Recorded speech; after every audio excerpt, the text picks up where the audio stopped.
"A nice ghost story would cool you down," she said with a sly smile. "A true ghost story. Did you know that a couple committed suicide in this hotel? He strangled her and then hanged himself with his own belt in the very room we're going to." His smile ran off his face like melted butter off a knife. "You're not serious, are you?" She laughed and reached out to flick his nose playfully. "It worked, didn't it?" They had met online. Yamada had wanted to celebrate his promotion. It was hard to find a girlfriend these days. Organizing the Nagano Prefecture dam concession had them all working until 9 or 10 each night on what they laughingly called voluntary overtime. The dating websites seemed the perfect answer. Post a message, arrange to meet. She was as attractive as the emailed video clip of her had shown. Her cosmetics were perfect, her face a cool, untroubled image in porcelain, and her dress. The ragged imitation claw mark at her shoulder, 3 slits in the shimmering fabric, tagged it unmistakably as a Hide and Chic original. A girl of the times. They slipped off their shoes in the entrance of the refreshingly cool hotel room. A plush maroon bed reclined beneath a huge mirror plating the ceiling. The karaoke machine and game station glittered in the corner. The bathroom beckoned from the right. He asked the girl to make herself comfortable while he took the shower first. He doused himself with soap, shampoo, and conditioner, setting the shower controls from cold to hot and back again, scrubbing away the accumulated smells of the city. Finally, fresh in his hotel yukata robe, Yamada ventured out of the bathroom.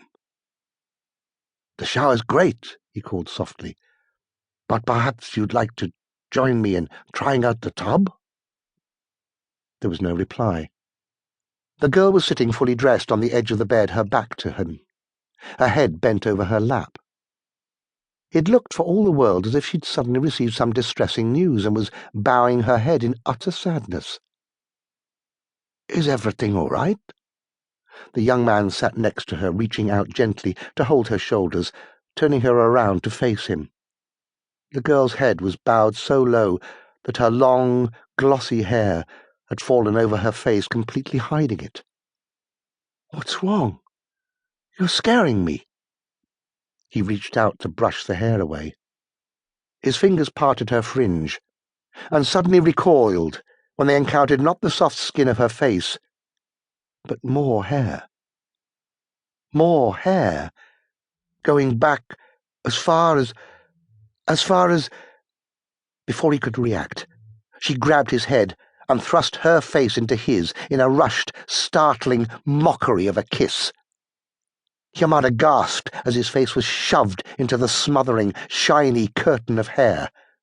There was no skin he could feel. There was no face, just more hair, and, as he tried to cry out in panic, a great hank of it was forced down his throat, making him choke. More tresses slid around his neck like snakes and started to squeeze. The young man fell onto the bed and began to flop like a landed fish. The girl holding him down, their kiss unbroken. The Thailand sun was just as hot as Mitsu Noguchi remembered it, perhaps hotter. Noguchi wiped his brow yet again with his handkerchief. His young son, Akihira, by contrast, seemed untroubled, his eyes deep and thoughtful as he looked around him, perhaps affected by the sombre atmosphere of the place in which they stood. The mid-morning sun hung almost directly above the tall marble cross that stood in the middle of the cemetery, giving its white surface an almost blinding sheen. The symbolism was not wasted on Noguchi. As a younger man, he had snapped gold crosses from the chains that hung around sweating necks. He had fired bullets at the plaster saints of the missionary huts. With his comrades, he had laughed at the foreign gods of black-hearted barbarians.